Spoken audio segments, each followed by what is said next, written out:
அதிமுக தேமுதிக கூட்டணி பேச்சுவார்த்தையா என்ற தகவல் எழுந்திருக்கிறது. அண்மை செய்தியாக பார்க்கிறோம். கோவை ஈசா யோகா மையத்தில் நடைபெற்று வரக்கூடிய விழாவில் முன்னாள் அமைச்சர் SP வேலுமணி, அதேபோல தேமுதிக பொதுச் செயலாளர் பிரேமலதா விஜயகாந்த் உள்ளிட்டோர் பங்கேற்றிருக்கிறார்கள். கூடுதல் விவரங்களோடு செய்தியாளர் குருசாமி இணைக்கிறார். குருசாமி, விவரங்கள். அந்த கோவை ஈசா யோகா மையத்தில் மகா சிவராத்திரி கொண்டாட்டங்களானது நடைபெற்று வருகிறது.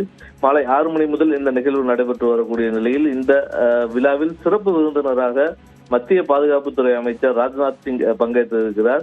இந்த விழாவில் மத்திய அமைச்சர் ராஜ்நாத் சிங்குடன் மத்திய இணையமைச்சர் முருகன் மற்றும் அதிமுகவினுடைய முன்னாள் அமைச்சர் SP வேலுமணி ஆகியோர் கலந்து கொண்டிருக்கிறார்கள். இவர்களுடன் தேமுதிகவினுடைய பொதுச் செயலாளர் பிரேமலதா விஜயகாந்த் அவர்களும் பங்கேற்றிருக்கிறார்.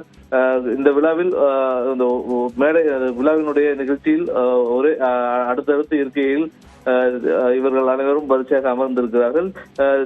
ஈசா யோகா மையத்தினுடைய நிறுவனர் ஜக்கி வாசுதேவிடம் பிரேமலதா விஜயகாந்தை SP வேலுமணி அவர்கள் அறிமுகப்படுத்தி இருக்கிறார். இந்நிலையில் இந்த நிகழ்வின் பொழுது பாஜகவுடைய முக்கிய தலைவர்களாக இருக்கக்கூடிய ராஜ்நாத் சிங் மற்றும் முருகன் ஆகியோருடனும் SP வேலுமணி ஆகியோருடனும் கூட்டணி குறித்து பிரேமலதா விஜயகாந்த் பேசுவதற்கான வாய்ப்புகள் இருப்பதாக கூறப்படுகிறது. இந்த நிகழ்ச்சியினுடைய இறுதியில் ஈசா யோகா மையத்தில் தான் ராஜ்நாத் சிங் அவர்கள் தங்க இருக்கிறார்.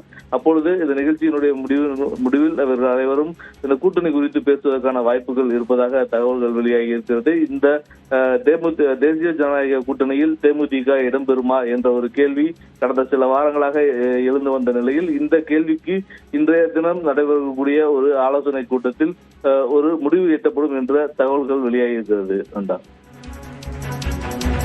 நன்றி குருசாமி, விவரங்களுக்கு.